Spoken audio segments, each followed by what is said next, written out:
Қымбатты көрермен, бүгін әлемдегі мұнай бағасы күрт төмендеді. Лондон уақытымен сағат 8:22-де Brent маркалы мұнай $4.45 арзандаған. Мұның Қазақстан экономикасына қандай да бір әсері бар ма? Жалпы жаһандағы геосаяси жағдайдың мұнай нарығына ықпалы қандай? Бүгін ашық алаңда талқыласақ. Ассалаумағалейкум.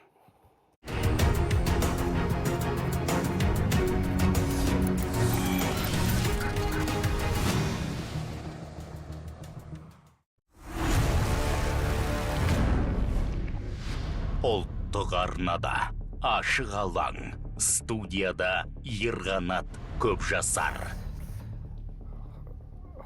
Жеріміздің асты мұнайға толы болғаннан кейін, мұнайға қатысты кез келген өзгеріс, кез келген құбылмалы жағдай әрине біздің бас тақырыбымыз болуы тиіс деп ойлаймын. Қымбатты спикерлер, уақыт тауып келгендеріңізге алғысымды айтамын. Алдымен өздеріңізді таныстырып өтсем, экономист, Қазақстан мұнай сервистік компаниялар одағының төрағасы Рашид Жақсылықов. Рашид ағамызды жалпы Қазақстан мұнайшыларының ардақтар ардагері деп айтсақ та артық болмайды. Рахмет аға келгеніңізге. Энергетика министрлігі мұнай тасымалдау және өңдеу департаменті мұнай тасымалдау басқармасының бас сарапшысы Әділжан Байқадамов. Мұнай газ инженері Асылбек Доспаев және нарық сарапшылары Бауыржан Мұқан, экономист Жанат Нұрғалиев. Сонымен, Лондон биржасында Brent маркалы мұнай бағасы бүгін төмендеді. Барреліне $72.68 құлаған мұнай бағасы 4,43%-ке арзандаған WTI. Мұнай маркасы да 4,54%-ға түсіпті. $68.52 құраған. Мұнай бағасының бір сәтте осылай күрт құлдырауының қандай себептері бар? Біреулер Иран мен Израильдің қатынасы дейді. Тағы қандай себептері деп айтар едіңіздер? Жанат мырза. Жалпы енді сол әлемде бізде сол бірінші мәселе Иранмен, сол Израильмен сол себептері. Бірақ сол мұнайдың бағасы ол сұранысқа байланысты ғой. Бағасы өседі, бағасы төмендейді. Сондай жағдайлар болады енді.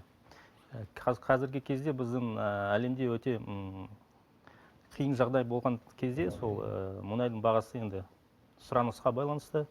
Сосын осындай оқиғаларға байланысты. Енді соғыс қой. Бізде Иранда соғыс, сосын қақтығыста. Сондықтан сондай өзгерістер болады.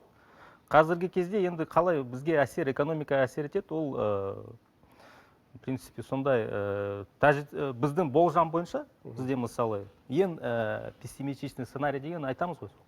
$60. Сол енді сол бізде в принципе сол бағытта сондай қазір болжам жүзеге асырып жатыр. Мұнай бағасының, сіз дәл осы нарықта 50 жылдай қызмет етіп келе жатсыз ғой. Мұнай бағасының тек қана сұранысқа тәуелді деген пікірмен келісесіз ба? Жоқ, мұнай бағасын қалыптастыратын тұтынушы. Сұраныс қойып. Сұранысқа тұтыну. Негізінде мұнай нарығы өндірушіден және тұтынушыдан тұрады. Біз көбіне өндірушілерді пір тұтып жатамыз да, тұтынушы көлеңкеде қалып қояды. Қазіргі таңда бүгінгі мұнай бағасының құбылмалы бүгін ғана болып жатқан жоқ. Мұнай бағасының ойнап тұрғанына 4 ай болды. Негізі күнде бақылап отыратын болсаңыз. Оған екі түрлі себеп бар. Біріншіден, Қытай экономикасында үлкен тежеуіш пайда болып жатыр. Қазіргі таңда 17%-ға шикі мұнайды пайдалануды қысқартты. Ол неден туындап жатыр деген заңды сұрақ туады. Америка табиғаттың адамзатқа беріп жатқан сыйын, энергетикалық сыйын дұрыс пайдалану, тиімді пайдалану деген бағдарлама жасап, $6 триллион өздеріңіздің бәрлеріңізге бері силиконовый шатқал бар, ең басты жаңағы IT-дің даму. Тура сондай қазіргі таңда жасыл энергияның дамуына $6 триллион ақша бөліп жатыр. Қазіргі таңда бүткіл Европа менен Азияның ақылды азаматтарын жинап алды. Кремний жазықты. Бұл өте бір үлкен сигнал. Себебі біз тікелей соғыстарды ғана қарап отырмыз. Мысалы, Иран мен, Израиль, Украина мен, жаңағы Ресейді алатын болсақ, негізінде соғыстың түр-түрі көп қой. Соның ішінде экономикалық соғыста болады. Ол көзге көп көрінбейді, бірақ осындай амалдар, экономикалық жаңа амалдар туындаған кезде бұл өте үлкен бір ыңғайсыздық тудырады. Неге біз жаңағы мұнай бағасы түскенде болмаса көтерілген кезде талқылауға әуестеніп тұрамыз? Себебі біздің мемлекеттің өзінің тұрақты экономикалық діңгегі жоқ. Егер біздің экономиканың тұрақты діңгегі бар болатын болса, бізге ол мұнай бағасы түсті, болмаса көтерілді, ол анша әсер етпеді. Сондықтан әзірге біз экономикамызды түзеп алмай, болмаса жаңағы осы Американың бастап жатқан табиғаттың беріп жатқан мүмкін адамзат дұрыс пайдаланып, және одан экономикалық пайда алу діңгегін қалыптастырмасақ, әрқашанда осындай сұранушы болмаса, тұтынушы болмаса өндірушінің ортасындағы ойынның зардап шегіп отырамыз. Бірақ енді жаңа ойынның құрбаны. Иә, ойынның құрбаны, экономикалық ойынның. Енді біз ол экономикалық ойынға өзіміздің бере қоятын ұсынысымыз, болмаса жаңағы ықпалымыз болмағандықтан, бұл ойынның аяғы немен бітетін біз амал жоқ күтуіміз керек. Сондықтан көп дүниеде осындай бір жаңағы астыртын ойындар бұл айтылмай жатады. Мүмкін біздің жаңағы дүниежүзілік бір саясаттан бір үлкен хабарымыз болмағандықтан, болмаса біліміздің таяздығына мүмкін осындайға ұрынып қалатын шығармыз. Біздің сарапшылар көбіне сараптама жасаған кезде осындай бір алыс шалғайдағы болашақ экономиканы қалыптастыратын мемлекеттердің жүргізіп жатқан экономикалық саясатына көңіл бөлмей жатады. Ол өте бір үлкен қателік. Кризис деген не ол? Жаңағы кризис деген ол біз жаңадан келген өзгеріске дайындығымыздың жоқтығы. Болды. Қазір сіздің экономикамыздың тұрақты деңгейі деген тақырыпты жалғастырайықшы, міндетті түрде өте өзекті мәселе бұл. Бұл хабардың бір хабарды арнауымызға болатын шығар деген ойдамын. Әрине жалғастырамыз, Бауыржан. Негізі жаңа дұрыс айтылып жатыр. Біз ұлттық қорға мұнайдан түскен ақшаны жинаймыз, сосын қазір енді пайдаланамыз ғой. Трансферт. Негізі, трансфертті аламыз, сосын жаңағы жер қойнауын пайдаланудан түскен ақша деген секілді толтырамыз. Енді Қазақстанның өзін өзі асырау үшін бір жыл жаңағы жалақыдан жалақыға жету керек деген секілді қарапайым тілмен айтқан кезде бір жылдық бюджетке жету үшін мұнайдың бағасы шамамен 65-70 доллар айналасында болу керек. Негізі осындай жағдайда біз ұлттық қорды шығындамаймыз, толтырмаймыз да соны барын ұстап тұрамыз. Егер 65 доллардан төмен түссе, біз ұлттық қорды жұмсаймыз, минусқа кіреміз деген сөз. Қарызға өмір сүреміз, өз-өзімізден қарыз алып. Біз жаңа ұлттық қорды көбейту үшін мұнайдың бағасы 70 доллардан көп болу керек. Бұл енді ең бір қарапайым есеп. Бізде жаңағы ұлттық қордың қаражатын 30 жылға дейін, 29 жылға дейін ба 100 миллиард долларға жеткізу керек деген тапсырма бар. Бүгінгі бағамен ол жетпейтіні қазірден түсінікті. Енді айтайын дегеніміз, жаңа сұраныс ұсыныс деп жатырық. Мұнайдың бағасы әлемдегі жалғыз нарық шығар, ол капиталистік заңға ең көп бағынбайтын. ОПЕК деген ол америкалық капиталистердің енді олар тұтынушы ғой көбіне, олар өндіруден топ 3-те әрине, бірақ олар өндіргеннен гөрі тұтыну көбірек. Сондықтан олар тұтыну жағынан қарастырады. ОПЕК плюс деген қазір келісім шарттар коронавирус кезінен коронавирус емес, 2016 жылдар ма дағдарыс кезінде мұнай бағасын жасанды қымбаттату үшін құрылған ОПЕК плюс деген келісім. Біз әлі күнге дейін соны сақтаймыз. Ол жердегі жаңағы квотаны көбейту керек, азайту керек деген де сөз бар. Бірақ бұл ең мұнайдың бағасын жаңағы раздутый қылып асыра көтеріп тұрған ұйым. Егер осы ОПЕК келісім болмаса, мұнайдың бағасы әлдеқашан дәл қазіргі уақытта 50 доллардан төмен болуы мүмкін бе еді. Енді бұл енді тарихта жаңа шартты жағдай қарастырылмайды дейді. Дегенмен соның арқасында қазір мұнайдың бағасы жоғары болып тұр. Бізде енді мынандай бар, мұнай қымбаттаса біз көп табыс табамыз, мұнай арзандаса шығынға ұшыраймыз деген бізде уайым бар. Жаңа егемен экономикамыз бар әрине, бірақ бізде жаңа жаһандық экономиканың бір бөлшегіміз дегенді негізі сылтау ретінде, мақтаныш ретінде көп айтамыз. Біз капиталистік ел болдық, нарықтық жағдай, жаһандық экономикаға интеграцияландық деп.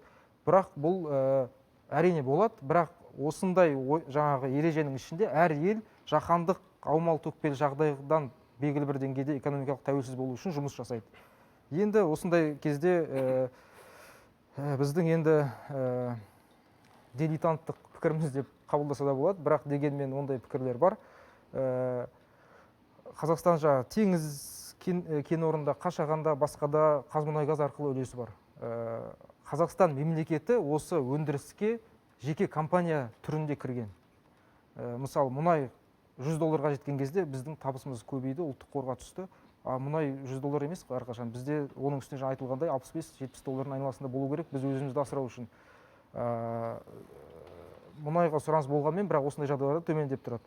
Енді біз осы жаһандық экономикаға барынша тәуелсіз болу үшін, экономикалық тәуелсіз болу үшін, мүмкін жаңа кен орындардағы басты ең бірінші мердігерлермен бұлай келісу керек пе еді. Егер осындай мұқият тыңдаңыздар.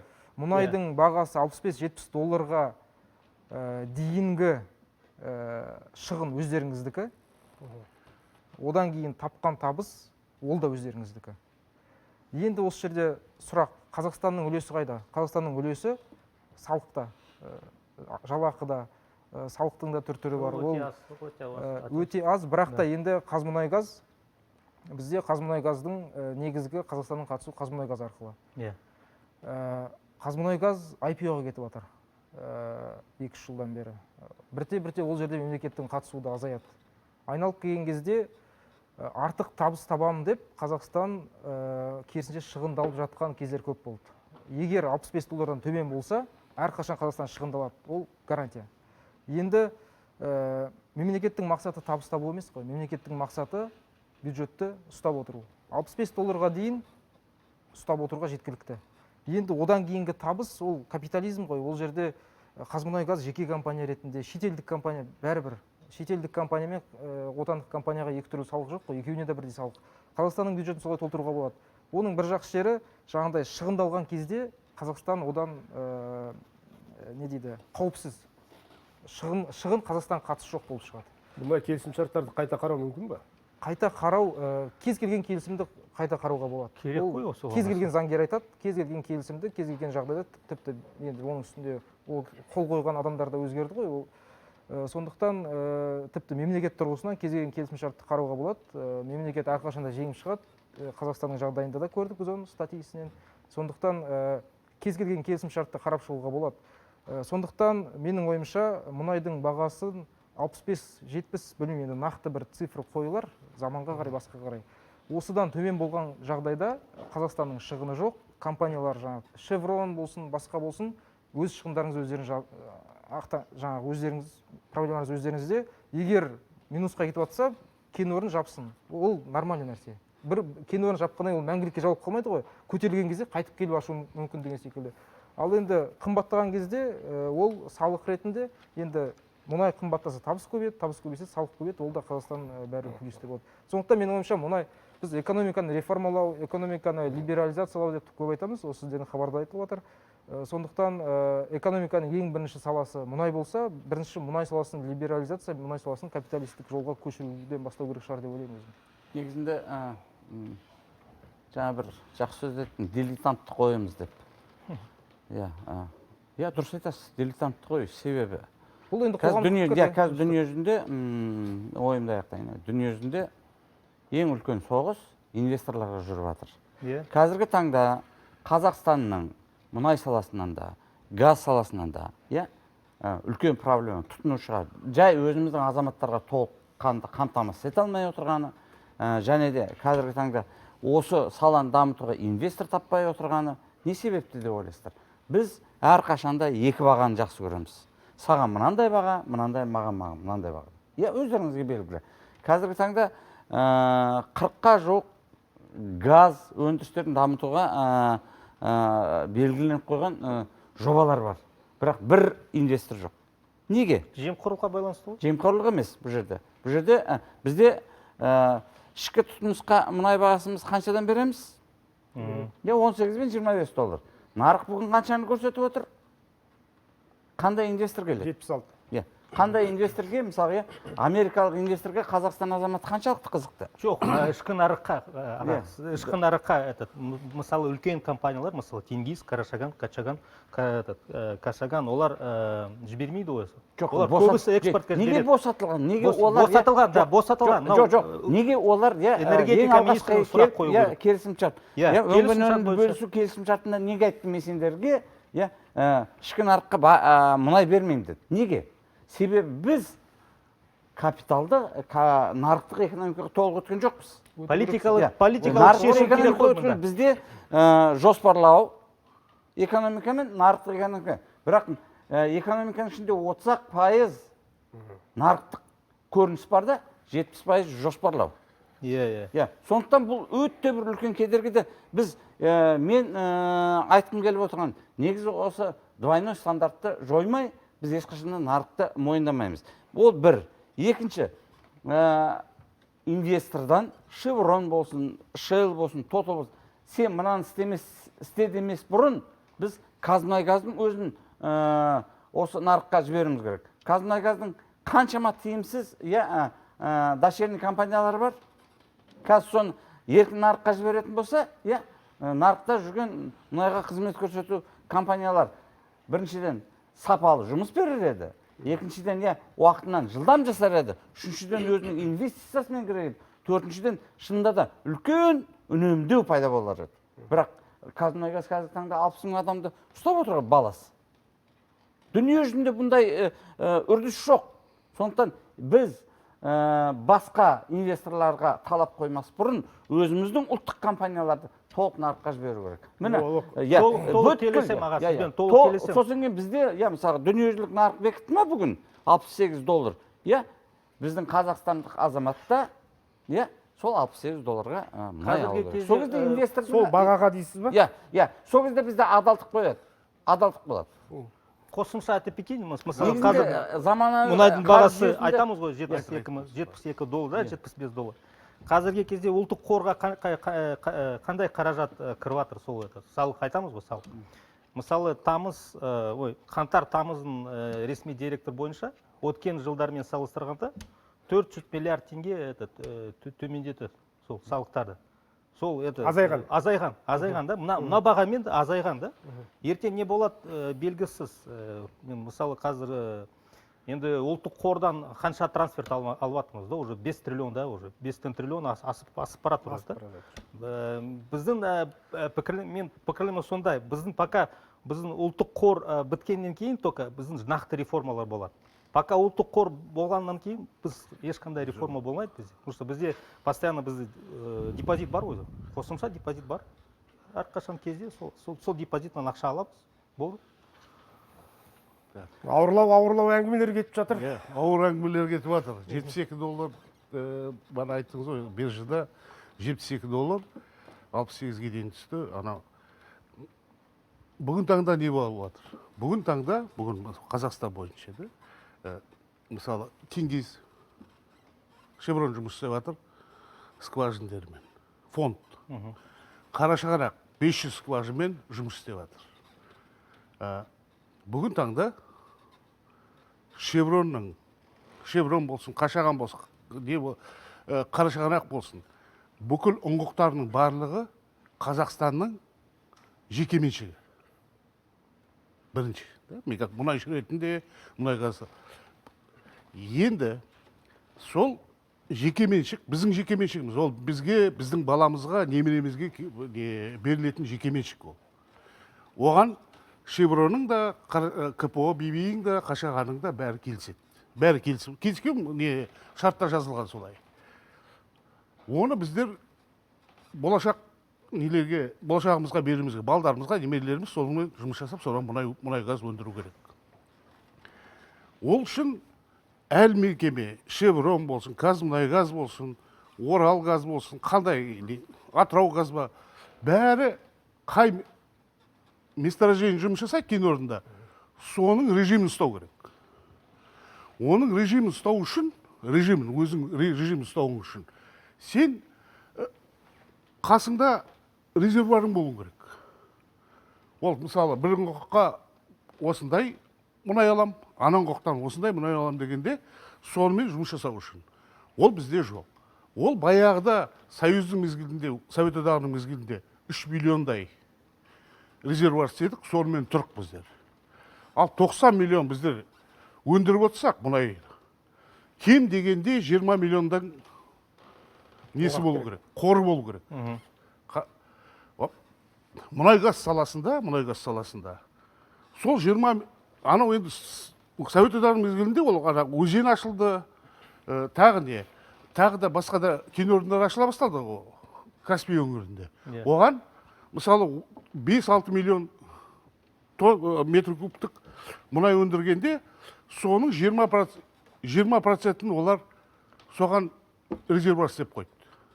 Ал біздер тәуелсіздік алғаннан кейін ешқандай резервуар істеп, тек қана өздері Шеврон өздері бүкіл мұнайымыз Новороссийскіге кетіп жатыр, 76 миллион тонна. Новороссийскіге барады, скважиннен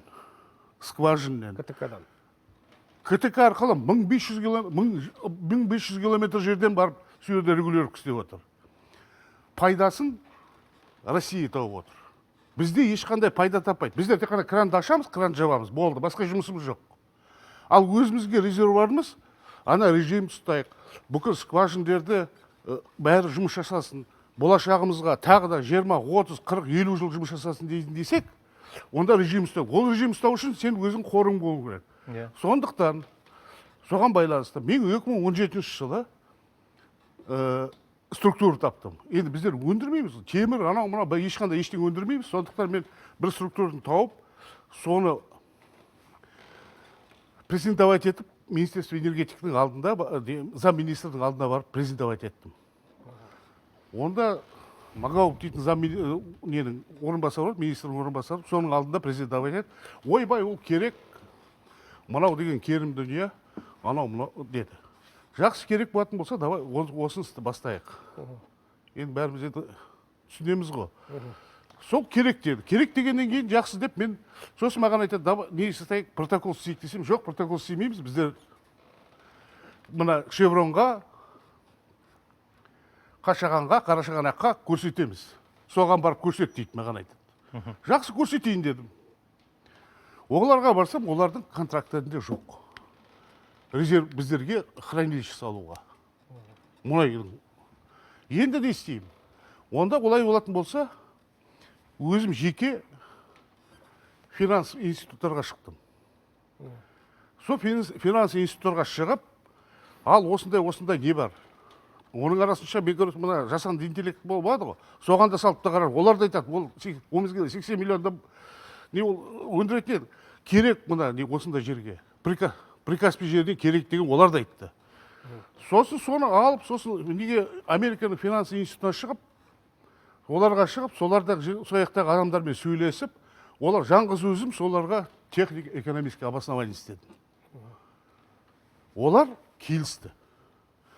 Соның арасынша біздің президентіміз Қасым-Жомарт Кемелұлы 22 жылы Атырауға барған сапарында айтты. Мына Атырау өңірінде нефтехранилище салу керек деген. Значит, ол кісінің Сақтау қоймасында. Сақтау істеу керек деген соны айтты. Мен қуанып, ана институттарға айтып, сосын ояқтан видеомен жіберіп, олардың бір тек қана условиясы болды. Финанс институттары Американың. Мемлекеттерің моральдық көмек. Сіздерден ақша ештеңе сұрамаймыз. 370 миллионды мен дәлелдеп бердім алдарында. Ол ойыншық емес, просто бар. Бір айтылған сөз ғой былай. Шағымдасаңыз, үзілістің уақыты келген екен. Соны алғаннан кейін сол енді тұр. Яғни нені хат жаздым. Осылай осы келеді. Министерство энергетика, Қазмұнайгазға жаздым. Президенті тапсырмасы орындалмай жатыр, получается. Орындалмай жатыр. Мемлекет басшының тапсырмасы орындалмайды. Енді мен как инженер ретінде соны беріп отырмын. Ол маған Рашид аға, үзілістің уақыты келді. Біз 2 минуттан кейін жалғастырайық. Негізінде не екенін содан кейін айтып берсеңіз. Тікелей эфирдеміз.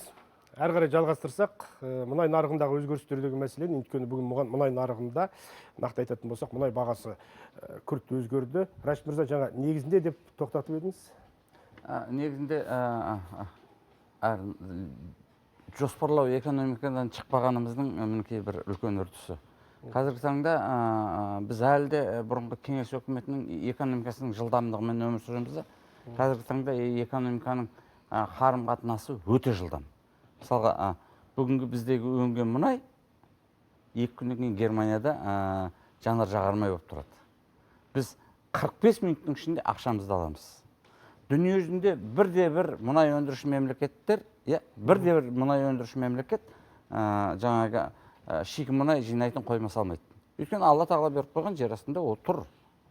Басқа сұрақ, біз Қазақстанда 4-5 үлкен ірі аймаққа бөліп, сол жерде жанар жағармай сақтасақ. Жанар жағармай сақтасақ, егін орақ кезінде жаңағы кризиске түспеу. Бірақ сіз Асылбек ағамыздың айтқан толығымен. Енді сол президент сол Атырауда осы шикі мұнай сақтайтын қоймалар салыну керек деген кезде біз көбіміз түсінбей қалдық. Шынымен кейін түсінбей қалдық. Переработка жасайды сол жанар-жағармай сосын. Переработка бір бөлек. Бірақ шикі мұнайды қажеті қаншалықты. Егер біз шикі мұнайды біз Қытай сияқты дүниежүзінің экономикасының 30%-ын жүргізіп отырған болатын болсақ, бізге шикі мұнай шынында да өткенде пандемия кезінде арзан мұнайды көбірек сатып алып, ертең экономикада өнген өніміміз, мысалға, арзанға өндіріп, қымбатқа сатып, үлкен пайда табуға ол тиімді. Бірақ бізге ол мысалға, бұл кісінің айтуы бойынша жоқ дегенде біз өндірген 90 миллионның 30 миллион тоннасын сақтау керек. Оны сақтап не істейміз? Жауап беруге болады ғой, да? Жоқ, ол тұрған сайын жаңағы коньяк емес қой. Жоқ. Ол коньяк емес қой тұрған сайын. Өскен сайын құнына құн қосылады. Мысалға біз қазір алдық, бірақ қана қателік. Мысалы, Асеке бөлмеңізші. Бүгін мұнайдың бағасы $70 дейік. Ертең, мысалға, Саудия ашуланды. Болмаса, дүниежүзілік бүткіл саясат соғыстан шаршаттағы қазір Ресейдің тек қана мұнайдан пайда тауып отырғанды $50 түсіреміз деді. Біз мұнайды $70 өңдедік, 16-та қоймаға сақ қойдық. Ертең $50 сатуға қаншалық тиімді? Тыңдаңыз. Сондықтан бұл жерде мұнай бағасында. Ол ішкі нарыққа барады ғой сол. Мен жауап беруге болады ғой, да? Сұрақ қойып тұр ғой, сұрақ қойып тұр. Мысалы, біріншіден мен мына скважиндерді айттым, да, фондты бір скважинге 20 миллион доллар кем дегенде Қарашығанақтың өзінде $10 миллиард жеке меншігі қазақстандық. Ол сол жеке меншікті сақтау керек. Сақтап қалу керек болашағымызға, біріншіден. Сол үшін технологический режим істейсің скважинге. Сол технологический режиммен жұмыс жасайсың. Ал одан сен тек шетелге елді ананы ашып, мынаны ашып, тек барлығын ашып, бүкіл не елді ертең бір 10 жылдан кейін барлығы абонент етіп қалады, бүкіл месторождениең бар ғой. Ондай месторождениелер біздерде бар, жетіп жатыр. Сондықтан сен каждый скважинге режим. Екінші, мына кісі айтады, коньяк дейме білмеймін, түсінбедім бұл кісілерді, бұл кісі не айтып тұрғанын. Мысалы деймін де, Украина мен Россияның арасында қақтығыс бар. Жаман айтпай жақсы жоқ. Бір дрон түссе КТК-ның бойына, не істейсіз? Мен 11 жыл скважинаның басында жатып жұмыс істеген адаммын. 3 месторождение ашқан адаммын. 700-800 атмосферда жұмыс істеген адаммын. Не істейсің сен ананда? Бәріміз тоқтап қаламыз. Бүкіл заводың бәрі тоқтайды. Дұрыс айтасыз. Сондықтан орыстар черный золото, біздер қара алтын дейміз. Өзің де сақта қара алтыныңды. Нефтяной хаб істе, Прикаспийскийдің бойынан. Сонымен жұмыс жаса. Президент Транскаспийге шығар. Мен соны айтып отыр. Басқа жолдар табу. Басқа жолдар ізде.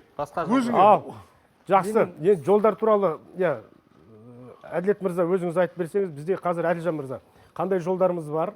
Және сол жолдарды біз тиімді пайдаланып жатырмыз ба? Негізінен енді әрине геосаяси жағдай бойынша, жаңағы дрон деп айтып отырмыз, басқа деп айтып отырмыз, қауіп қатерді неғұрлым төмендету үшін бізге расымен де түрлі логистикалық бағыттарды іздеуіміз керек. Осы жағынан айтып берсеңіз. Негізі бүгінгі таңда біздегі барлық транспорттың маршрут дейміз бағыттар негізгі болып табылатын Каспий мұнай Каспийский КТК, жаңағы Каспий құбыр консорциумы. 70 миллион Иә. баррель сумен тасимыз. Екіншісі Атырау-Самара бағыты бойынша. Үшіншіден жаңа Атасу Алашенко дейміз, Қытайға. Қытай бағытындағы. Төртіншісі порт ақтау арқылы кететін, жаңа айтып жатырмыз, жаңа Каспий негізі бойынша. И соңғысы жаңа теміржол, негізі енді теміржолға келетін үлес өте аз, иә. Енді қалай қалсақ та жаңа айтып жатыр ғой, жаңа бізде негізгі бағыт основной сол барлығы сол КТК-ға келіп тірелеміз. Барлық көлем сол КТК бағыты бойынша тасымалданады. Мына Тараз Лива танкерлері 2023 жылдың жарты жылдығында желтоқсан айына дейін мысалға 700 мың баррель тасымалдау мүмкіндіктер бар сияқты. Тараз Лива танкерлерін айтып отырмын. Танкерлерден тасымалдау мүмкіндіктерін біз толық игере алмай отырмыз ба, әлде қандай баға бересіз? Жоқ, негізінде жаңа айтып жатырмыз, жаңа Транскаспий бағытының негізінде мемлекет басшысының тапсырмасы бойынша, жаңа ТМТМ дейміз, Транскаспий тасымалдау бағыты бойынша экспорттық маршруттарды диверсификациялау бағыты бойынша жұмыстар жүргізіп жатыр. Мысалы, былтыр 2023 жылғы нәтиже бойынша алатын болсақ, Ақтау портынан 3,4 миллион тонна мұнай тасымалданды. Соның 1,9 Махачкала, қалғаны сол жаңа порт Ақтау арқылы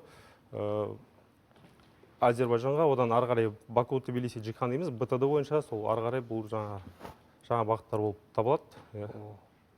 Бұл ТМТ жаңағы Транскаспий тасымалы негізі 3-4 дедіңіз ба, негізі өте мардымсыз. Бары не жоқ. Бұл көбінде негізі идеологиялық маңызы жоғарырақ. Біз Ресейден жаңағы Басқада бағыт іздеп жатырмыз. Иә, біз транспорттық тәуелсіздік алдық деген секілді сондай бір идеологиялық маңызы жоғарырақ. Жоқ, алдық деген Бауыржан, біз шатастырмайық көрерменді. Зерттеу жұмыстары деп айтуға болады. Иә, одан кейін ол Каспийде ондай бірақ ол тиімсіз. Ізденуіміз керек қой. Ізденіп жатырмыз. Бұрмаламайық, манипуляция жасамайық, қымбат спикерлер. Шықмонмен Бар тасымайды. мүмкіндіктің барлығын іздеуіміз керек қой. Іздемесек тағы да айтады ертең. Өздеріңіз сияқты сарапшылар, андай бір бағыт бар. Неге соны қарамады? Ондай бір бағыт бар деп.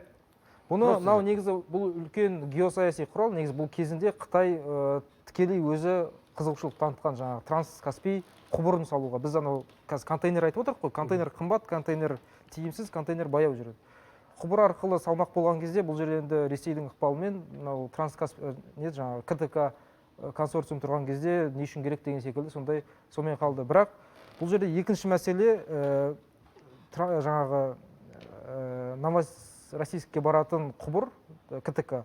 Ол да біз ойлағандай не емес, әлсіз біздің жанды жеріміз емес деп айтар едім. Неге? Өйткені мың жерден соғыс болып жатсын, бола берсін, бірақ ол құбыр менің ойымша тоқтап қалатындай жағдайда емес. Неге? Өйткені ол жерде тек қана Қазақстан президенті мен Путиннің арасындағы настроениеге ғана қатысы жоқ. Ол жерде Шеврон бар, ол жерде Қытайдың өзінің үлесі бар, 20%-дай ма, мұнайшы азаматтар өте жақсы біледі. Одан кейін Европаның жаңағы не бар? Норвегия. Достық құбыры Украинаның үстіне өтіп жатыр. Сондықтан бұның бәрі бұл жерде ол тоқтамайды ешқашан. КТК тоқтамайды. Жоқ, ол ремонтқа байланысты да сол. Ремонт ол енді ол сылтау болсын. Ремонт дейді ғой, естеріңізде болса, вот анда тоқтамайды, анау мынау ана саясатқа кетіп қалдық та. Осы 2-3 жыл бұрын сол КТК тоқтады. Не үшін тоқтады дегенде, екінші дүниежүзіндегі бомбаны тауып алып, миналар. Соған байланысты тоқтады. Сонда маған мұнайшылар шықты. Асеке, не істейміз? Не істейсің? Дымда істей алмайсың. Скважиннен давление көтеріліп жатыр, қысым көтеріліп жатыр. Я оны жабу керек. Жабу үшін кем дегенде бір скважинге $2 миллион кетеді. Оны задап. Мен 11 жыл сол скважинның басында жатқан адаммын сол. Үй жоқ, күй жоқ. Оның скважинды задап істеп, соны жабуым керек. Оны қайтып онан кейін кішкене ойбай қайтып беріп жатыр, қайтып ашқанда оған 4 миллион кетеді ақша. Ақша кетіп жатыр. Не жағы, екеуіңіздің негізі келіспеушіліктеріңізді түсініп тұрмын.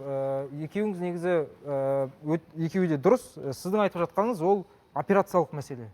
Ол мұнай жаңағы қорын салу деген, ол бағамен манипуляция, қымбаттаған кезде сатып, арзан кезде ұстап отыру дегеннен көрі, жаңағы давление болған кезде, кедергілер тасымал болған кезде анау жұмысты тоқтатпау үшін ұстап тұратын нәрсе ол бағаға біздің бюджетке келіп кетер шамалы нәрсе. Негізі сіз жаңағы таза мұнайшы ретінде кәсіби айтып отқаныңыз ол операциялық мәселе. керек Сіздің те айтып олар. жатқаныңыз Жоқ, ол ол мысалы социалистік жаңа біздің өзіңіз айтқан жоспарлы экономикадан алшақтаудың бұл негізі екеуіңіз екі мәселені айтып отырсыздар. Бұл керек.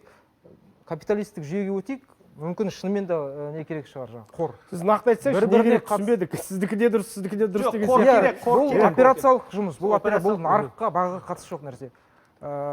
Бізде жаңа айтқандай ең бірінші мұнай нарығын жекешелендіруге беру керек. жоқ, мен қара алтын дедім Біз ғой. анау патриоттық айтайық, болашағымызға ұрпаққа қалады, ұлттық қор біздің Андай ғой, болашағымыздың жоқ, ақшасы. Одан бір гөрі сөзбен біз болашақ қазақстандықтарға капиталистік ел қалдырайық. Бәленбай бар ел Мұнай мұнай компанияларының бәрін жекешелендіру керек дейсіз ба сіз сонда? жекеменшікке беру керек. беру керек. Компанияларды негізінде- жекешелендіруге керек емес.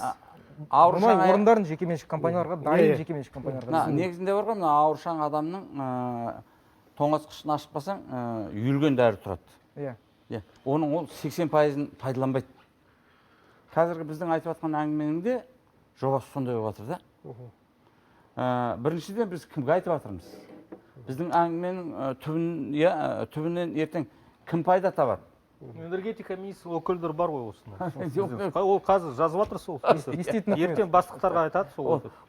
Осы ашық алаңда оны бір рет айтқан шығармыз, неше рет айтып жатырмыз. Мәселе Дәл осы мұнайдың мәселесін, Иә. Рашид мырза, мұнайдың мәселесін бірінші рет айтып жатырмыз. Біз екеуміз екі рет талқыладық. біз тасымалды талқыладық біз. Жоқ, Тасымалды талқыладық. екеуміз екі рет талқыладық. Енді қараңыздар, біз негізінде бір затты ұқпай жатырмыз. Біз қазіргі таңда осы мұнайдан түскен пайданы 50 жылдан кейін балаға не қалтырамыз, 50 жылдан кейін балаға мұнай керек болмай қалуы да мүмкін. 6 триллион деген оңай ақша емес. Ол 6 триллион жоқ дегенде бір 3 жылдың ба, 5 жылдың басында үлкен қорытынды көрсетеді. Жоқ, мен біріншіден сізбен келіспеймін. Сіз дұрыс айтасыз, келіспеймін.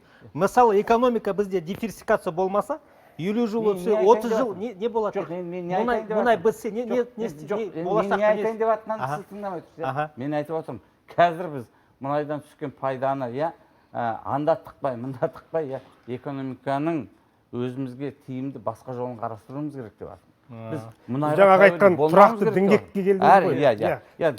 Бір, екінші, мысалға Американың табиғат беріп отырған мүмкіндікті адам заты өмір сүруіне ыңғайлы пайдаланып беру бағдарламасындағы 6 триллион доллар ол міндетті түрде өзінің қорытындысын береді деп отырмын. Жаңа технология пайда болады, жаңа экономикалық модель пайда болады, жаңа энергетикалық күштер пайда болады. От сол кезде біз мұнайымызды не істейміз деген әңгіме туады. Сондықтан қазір біздегі әңгіме экономикалық 90 миллион таптық дегенде өзіміздің қорымыз болу керек те. Хотя бы 10% да болу керек. Ол 90 миллион 10%. қара алтын деп жай бостан-босқа айтпайды ғой. Мысалы, финансы институттарымыз бар. Олар да мұнай сатып алсын. Мына алып өздері сататын болсын. Жаңа, мысалы, мен геологияда ма, месторождение геологический экспедиция жұмысы. Қандай бағамен сатып алады? Жоқ, тоқтаңыз. Мысалы деймін де, мына келесіз, келіп геологоразведка жұмыс жасап, бурение істеп, скважина қазасыз. Қазып, ана мұнай шығады. Мұнай шықты делік. Қайда апарасың? Қайда апарасың ол мұнайды? Ана геологоразведкаға ақша шығару керек, геологоразведкаға жұмыс жасау керек. Солар кішкене әлі месторождение іздеу керек. Аналар келмейді, мұнайды қайда апарарын білмейді, бар ғой. Мәселе сода, инвестиция келмейді өлсең де, бар ғой. Егер де сен тапқан пайдасын, егер де ана мұнай шыққанда, мұнайды қайда жинайтын жоқ жер болса.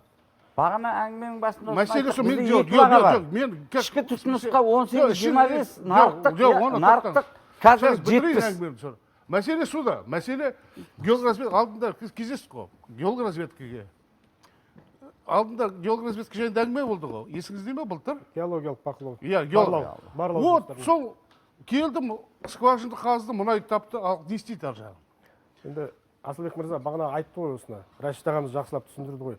Сіз алып келген инвестор, ол мұнайды тапсын, табуын тапсын, жерден алып шығарсын, бірақ сатуға келген кезде мәселе ушығып шыға келеді. Себебі баға әртүрлі, ішкі нарықтағы баға әртүрлі, сыртқа шығарылатын баға әртүрлі. Біз 2 минуттан кейін жалғастырамыз. Арабтан неміз бар, орыстан неміз бар. Тікелей Өзіміз эфирдеміз. зерттеп алайықшы, а? Тікелей эфирдеміз. Ары қарай жалғастырсақ, енді қымбат спикерлер өте қызу пікір жүріп жатыр. Сәл-пәл адуынымызды бассақ, сабырға келсек, шын нақты мысалдарға жауап берсек, мынау енді бір ғана сұрақ, неге мұнай нарығы кез келген жаңалыққа, кез келген оқиғаға өте сезімтал? Неге тәуелді? Экономиканың қаны не? Мысалға, тірі организм ретінде алып қарайтын болсақ, экономиканың қаны не? Ол энергетика күші. Қазіргі таңда адамзаты пайдаланып отырған 5 түрлі энергия күші бар, мысалға. Атом, көмір, газ, мұнай және жасыл энергия деп жатырмыз. Жасыл энергия қазіргі таңда біздің Қазақстанда 1%-ке де жетпейді, 1%-ға. 3%. 3% ба? Енді қазіргі таңда ең арзан және тиімді, әзірге самолетті көтере алатын тек қана мұнайдың. АЭС-ті салсаңыз, саламыз, 10% болады. Сондықтан бұл экономиканың негізгі қаны болғандықтан, жаңа бағана айтып отырмыз, соғыстың әртүрлі түрі бар деп, экономикалық соғыстың да, сондықтан бұл өте сезімтал болады. Өйткені көп бізге көзге көрінбейтін соғыс осы экономикалық астыртында жүреді. Қай мемлекет бай, сол мемлекеттің сөзі өтімді. Ол енді баяғыдан белгілі зат қой. Бізге де ата-бабамыз терезең тең болсын, біреуден сұрама. Сондықтан бұл адам заты әрқашанда саудаға жақын және сауда жасайды. Қазіргі таңда өнген өнімнің құнын не арзан, не қымбат қалатын бұл мұнай. Бұл тағы бір өте қосайын, валюталардың ішінде доллар қандай болса, тауарлардың ішінде мұнай сондай енді. Қазіргі жаһандық экономиканың дамуы, төмендеу деген секілді сол не доллардан, не мұнайдан көрінеді. Және екеуі бір-біріне қарама-қайшы, доллар қымбаттаса мұнай арзандайды, мұнай қымбаттаса доллар арзандайды деген секілді. Бұл енді тауарлық валюта болып кеткен ғой мұнай деген. Ол шынымен де сондай, жаңағы айтылғандай, экономиканың қозғаушы күші энергетика негізі мұнайдан. Енді біздің мәселе, біздің бұрыннан келе жатқан мәселе, мұнайдың бағасы бізге қолайсыз болса, біз қайда барып тығыламыз. Америка әйтеуір басқа саласын дамыта салады, арабтарда, таяу шығыс елдерінде басқа бір туризм деген секілді, қажылық деген секілді өздерінің бизнестері бар. Енді бізде басқа ештеңе жоқ. Сондықтан біз халықаралық жағдайда аумалы-төкпелі кезде өзімізді жаңағы қауіпсіз сезіну үшін біріншіден мұнай нарығын нарықтық жүйеге жіберу керек. Қазмұнайгаз болсын, басқа болсын, кішігірім оның ішіндегі үлескер компаниялар бар, облыстық, аудандыққа дейін кетеді Қазмұнайгаздың ішіндегі үлескер компаниялар. Оның барлығы жеке меншікке берілу керек.